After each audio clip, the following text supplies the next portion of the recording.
Well, today's announcement is just the latest that we've heard from the Trudeau government when it comes to housing and affordability. And to get an assessment of the impact of these programs, we are now reaching out to economist Mike Moffatt. He's also the Senior Director of Policy and Innovation at the Smart Prosperity Institute. Mike, good to see you. Thank you for joining us. No, thank you for having me. Now, listen, you've been invited to present to the federal cabinet twice now, once in Charlottetown, once in Montreal, really on the matter of housing. So I want to begin here with your take on some of these recent announcements, beginning with the foreign student program. The changes announced 2 weeks ago, really they're meant to address abuse of the system by some private college players, but it's also seen as a way of addressing the housing crunch. Is that just scapegoating? No, it absolutely isn't. That the international student program had run out of control, that we've seen in many provinces, most notably Ontario and to a lesser extent British Columbia. Enrollments go up much, much faster than housing supply. And that's not to blame the international students. It's not the job of an 18-year-old who wants to come to Canada to fix Canada's housing system, but rather it's making sure that our institutions, both public and private, are increasing enrollments at a pace that our cities can handle. So the same way that we have caps on permanent immigration, I think it makes sense to have caps on non-permanent programs such as international students. Okay, so that's one policy objective announced. Let's also talk about what was announced just this past Sunday by Chrystia Freeland, the Deputy Prime Minister, because she did talk about extending the foreign buyers restriction. That will be extended by another couple of years. How important is that kind of policy to meet housing needs? Yeah, I think overall it doesn't seem to be making that much of a difference. So this is a policy that we've had for some time now. And I think it really addresses the wrong problem. That ultimately our issues in Canada is that our population is far larger than our housing stock, and we need to build more homes. So, I don't get the sense that foreign buyers have ever been much of a problem in this market. The government seems to think that this policy had been working and continued it on. I don't think it's causing that much harm either, but I don't think it's addressing the root cause. And it would be hard to say that, since we've seen that policy roll out, that it's really made that much of a difference to the Canadian market. Okay, so on the one hand, when you talk about putting a cap on foreign students, you say that will make some sense. This other one on foreign buyers, perhaps not so much. But, we have seen these policies roll out. We've heard the Trudeau government also announcing a wartime housing strategy.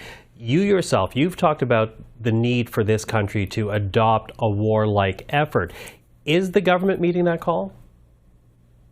Well, they're certainly a lot closer than they were, say, a year ago. We've had a number of policy rollouts, including removing the HST on purpose-built rental. And some of the other policies that they've announced are things that the federal government did at the end of World War II when we had a housing crisis. So reintroducing the CMHC catalog of designs, which was a very important tool we had in the 1940s to get more housing built. So those are all very good things. We've had a few other announcements, but there's a lot more to do. And we see that in our housing start data, that we had fewer housing starts in 2023 relative to 2022 due to economic conditions.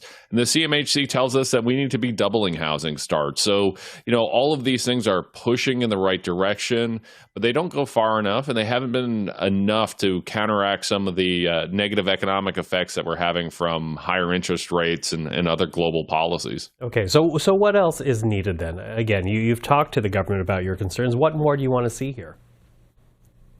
Well, I think part of it is more reforms to the tax system. The GST piece certainly helps.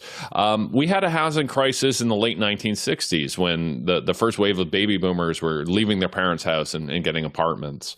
And back then, we had some very nice tax incentives in place to encourage the building of apartment buildings. I think we need to be looking at that.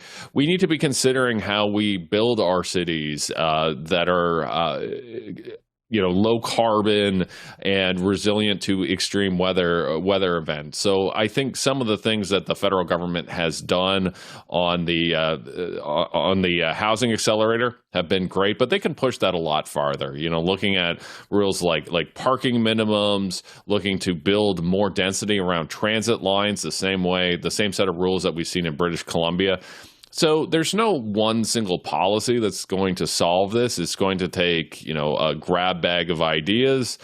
They've already done some of those, but there's a lot further they can go. Okay, so a number of fronts to be addressed here. But, when you talk about this, Mike, and when we hear the government talk about it, up against the need that Canadians are expressing, it seems that we are right now in this game of catch-up.